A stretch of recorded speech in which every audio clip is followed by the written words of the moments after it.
అందరికీ నమస్కారం. అయితే చాలా మంది నాకు ఫోన్ చేసి అడగడం ఏం జరుగుతుందంటే, ఇది ఒకటే రోజుల యుగాంతం అయిపోతుందా? ఈ ఒకటేసారి ప్రళయం వచ్చి అంత కొట్టుకపోతుందా? ఒకటేసారి ఈ విపత్తు జరుగుతుందా? ప్రళయం వస్తుందా? అని ఇట్లా చాలా మంది అడుగుతున్నారు. ప్రతి ఒక్కరు గుర్తుపెట్టుకోవాల్సింది ఏంటంటే, ఈ ఒకే రోజు రావడం అనేది కాదు. ఈ విపత్తులు అనేది మెల్లమెల్లగా ఆల్రెడీ 15-20 ఇయర్స్ నుంచి ఈ విపత్తులు జరుగుతున్నాయి.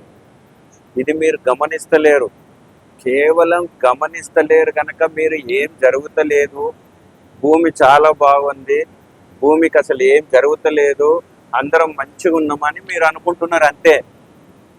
ఎందుకంటే ఒక్కసారి మీరు కనీసం ఈ జనవరి 1 నుంచి మన భూమి మీద ఎన్ని విపత్తులు వచ్చినాయో, ఎన్ని భూకంపాలు వచ్చినాయి, ఎన్ని తుఫాన్లు వచ్చినాయి, ఎంతమంది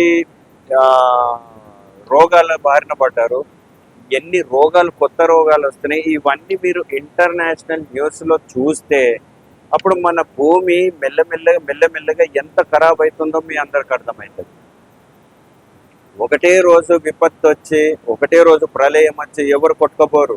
ఈ ప్రళయం అనేది మెల్లమెల్లగా జరుగుతున్నది. ఇది ఏర్పడకుండా చాప కింద నీరులాగా జరుగుతున్నది. అయితే ఇప్పుడు మీరు ఏం చేయాలంటే ఫస్ట్ ఇంటర్నేషనల్ న్యూస్ చూడండి, మీకు అర్థమవుతుంది. మీరు న్యూస్ చూడకపోతే మాత్రం మీకు ఏం అర్థం కాదు. ఎందుకంటే ఈ కాలంలో అందరూ డబ్బు సంపాదించుకోవాలి, బంగ్లా కట్టుకోవాలి, మేము చాలా హైఫైగా బతకాలని ఆలోచిస్తున్నావు. కానీ మరి ఫ్యూచర్, మన పిల్లల ఫ్యూచర్ ఎట్లుంటుంది, మన పిల్లల భవిష్యత్తు ఎట్లుంటుంది, ఎంతవరకు మునిగిపోతుంది అనేది మన పిల్లలకు ఖచ్చితంగా మీరంతా చెప్పాలి. ఇప్పుడు ఎంతకాలం వరకు మన పిల్లలకి చరిత్రలు, పురాణాలు టెక్స్ట్ బుక్లకి వెళ్ళి తీసి చెప్తారు?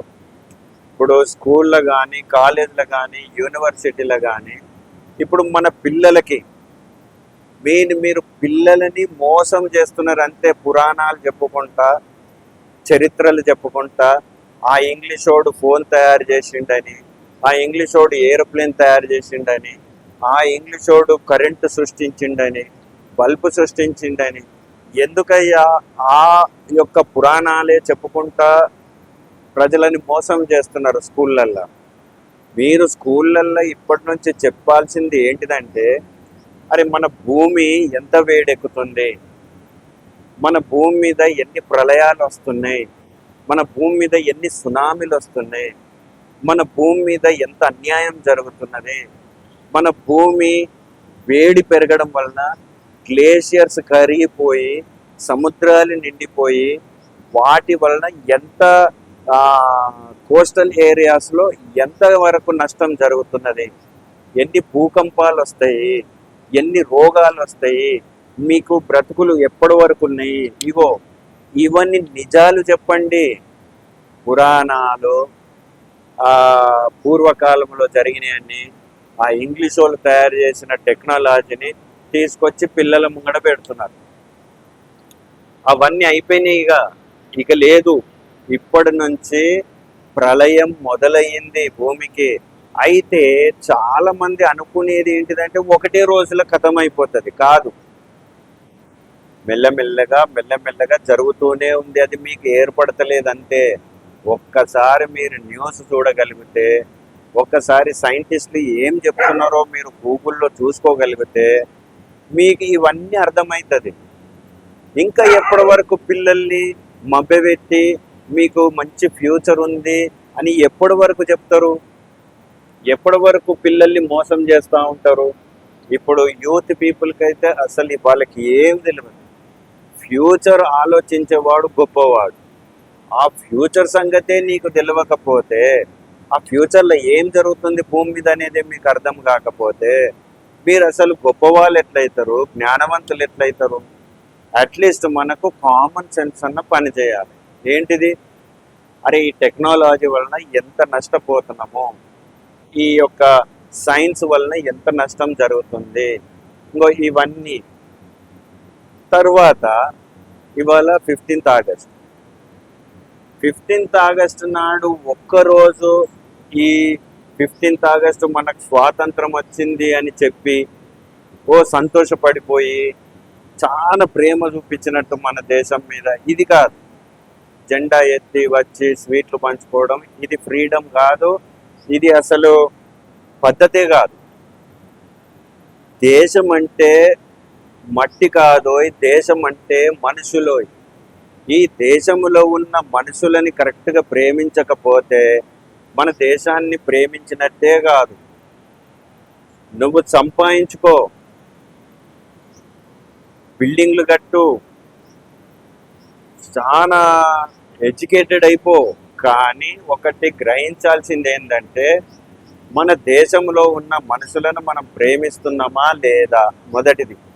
రెండవది, మన భూమి మీద ఫ్యూచర్లో ఏం జరుగుతున్నది, మరి భూమి యథావిధిగా ఉన్నదా, మరి ఏమన్నా పాడవుతున్నదా, మరి ఇప్పుడు మనం ఈ పాడవుతున్న భూమికి ఏం చేయగలుగుతామో ఇవన్నీ ఆలోచించగలిగే మనుషులు ఉంటే వాళ్ళంత జ్ఞానవంతులు ఇంకోరు లేరు. ఎందుకంటే ఒక సైడు రేడియేషన్ పెరిగిపోతుంది, ఒక సైడు పొల్యూషన్ పెరిగిపోతుంది, ఒక సైడు రోగాలు పెరిగిపోతున్నాయి, ఒక సైడు దవాఖానాలు డాక్టర్లు ముంచేస్తున్నారు, ఒక సైడు నేతాలోకి ముంచేస్తున్నారు, పొలిటీషియన్స్ ముంచేస్తున్నారు. కానీ ఇంకా మనకు ఏర్పడకుండా ఉండినట్లయితే ఇక ఫ్యూచర్లో పిల్లల భవిష్యత్తు ఏం కావాలి, పిల్లల చదువు ఏం కావాలి, వాళ్ళు ఇంకా తెలుసుకోవాల్సిన చాలా ఉంది, వాళ్ళ పరిస్థితి ఏం కావాలి, ఇదంతా ఆలోచించి ముందుకు నడవాలి. ఇది ఉట్టిగా నేను దేశాన్ని ప్రేమిస్తున్నానంటే అది ప్రేమించడం కాదు. దేశాన్ని ప్రేమించడం అంటే ఫస్ట్ మన దేశంలో ఉన్న ఈ ఏదైతే ఇంగ్లీష్ కల్చర్ ఉన్నదో దాన్ని తీసేసి అప్పుడు జనగణమన అని పాట పాడుకుంటే అది అసలైన ఫ్రీడమ్, అది అసలైన దేశాన్ని ప్రేమించడం. ఈ మన సాంప్రదాయాలు, మన దేశంలో ఉన్న ఆచారాలు అన్నీ మర్చిపోయి మనము మన దేశంకి ఫ్రీడమ్ వచ్చేసిందని మళ్ళా ఇంగ్లీష్ వాళ్ళు పాటించేదే మనం పాటించుకుంటా దేశం మాకు ఫ్రీడమ్ వచ్చిందని చెప్పుకోవడం వ్యర్థం. ఇప్పుడు నువ్వు ఈరోజు జెండా ఎత్తి ఇది మన భారతదేశం అని గర్వంగా చెప్పుకుంటున్నాం.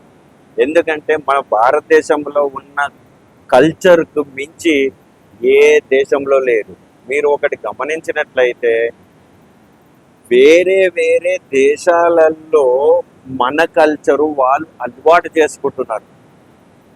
వాళ్ళు అలవాటు చేసుకొని సనాతన ధర్మంని ఎలా పాటించాలనేది వాళ్ళు నేర్చుకుంటున్నారు. ఇగో మిత్రమా, ఇదే సమయం మనం అందరం కలిసి మన సనాతన ధర్మమని ఇంకా ముందుకు తీసుకుపోవాలి, ఇంకా అందరికీ నేర్పియాలి. మనమే వాళ్ళ కల్చర్ నేర్చుకుంటే మన కల్చర్ వాళ్ళకి ఎప్పుడు నేర్పిస్తాం? ఇది ఒకటి మీరందరూ ఆలోచించాలి. దాంతోపాటు మన భూమి ఎంత పాడవుతుంది, మన భూమి మీద రేడియేషన్ ఎంత పెరుగుతుంది, మన భూమి మీద పొల్యూషన్ ఎంత పెరుగుతుంది, ఎన్ని రోగాలు పెరుగుతున్నాయి, ఇవన్నీ ఆలోచించి ఆచి తూచి ముందుకు అడిగేయాలని మీకు అందరికీ చెప్తున్నాను. ఎందుకంటే మీ సంపాదనలో మీరు పడిపోయారు. కనీసం ఇంటి పక్కోనికి ఏం జరుగుతుందో మీకు అర్థం కాదు, కనీసం పక్కూర్లో ఏం జరుగుతుందో కూడా మీకు వద్దు. మరి ఫ్యూచర్ గురించి ఆలోచించే మనుషులు ఎక్కడున్నారు భూమి మీద? ఎవరూ లేరు. యుద్ధాలు పెరిగిపోతున్నాయి, మర్డర్స్ పెరిగిపోతున్నాయి, ఆత్మహత్యలు పెరిగిపోతున్నాయి, మానభంగాలు పెరిగిపోతున్నాయి, ఇంత దారుణమైన అన్యాయాలు పెరిగిపోతున్నాయి, నేరాలు ఘోరాలు. మరి ఎప్పుడు తెలుసుకుంటారు మనుషులు? సంపాదన ఒక్కటే పని అయితే మనకి భూమి మీద ఉన్న ఈ నేచర్ ఎందుకు? ఈ ప్రకృతి సంబంధమైన విషయాలు మనకెందుకు? మరి ప్రకృతి బాగుంటేనే మనం బాగుంటాం. ప్రకృతి బాగలేకపోతే మనం ఎన్ని డ్యూటీ చేసి ఏమి లాభం, ఎంత సంపాదించి ఏమి లాభం? ఎంత ముందుకు పోతే ఏం లాభం, ఎంత ఏసీ కార్లలో తిరిగితే లాభం ఏంటి? ఫస్ట్ మన భారతదేశంలో సర్వజన సుఖినో భవంతు అని ఎందుకంటారు? అందరూ బాగుండాలి, అందులో నేనుండాలి. ఇది కదా సర్వజన సుఖినో భవంతు అంటే. మరి ఈ సర్వజన అంటే మొత్తం అందరు జనాలు ఏడ సుఖంగా ఉంటున్నారు? నెమ్మది లేదు, నిద్ర లేదు, మనశ్శాంతి లేదు.